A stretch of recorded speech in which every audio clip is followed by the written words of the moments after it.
I think really the fundamental issue is if we're really open for business and it's about jobs and everybody says they're about jobs, then why are we going to try to hit a surcharge to businesses across the state to the tune of $95 million when we have in excess of $800 million in tax receipts already this year that could more than pay that bill? And I think it clearly sends the wrong message, and this is exactly the types of things that drive small business people, large business people, mid-sized businesses crazy, that New York State, every chance it gets, tries to nickel-dime them when they can. Okay, well, here's the problem, though. Are you really blaming New York State? Because it's 450,000 businesses statewide are going to owe this money by mid-August, and I get it. The bill is coming from the State Labor Department, but the problem is that Washington is not, unlike in other years, waiving this fee, right? They're not waiving that interest charge. And the problem is Washington. Why are you blaming the Cuomo administration?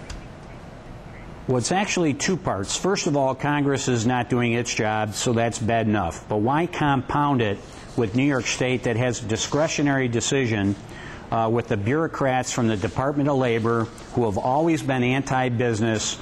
I think that they long for opportunities to nickel dime and tax businesses, whether they're small, mid-size, or large, because they can.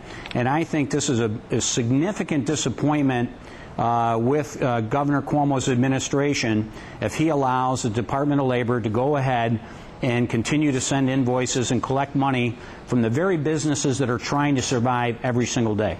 Well, and the very businesses that are supposedly going to create those jobs that the governor says that he wants to have created as he refocuses for part 2 of his first year on economic development, right? I mean, that's what this whole week is all about.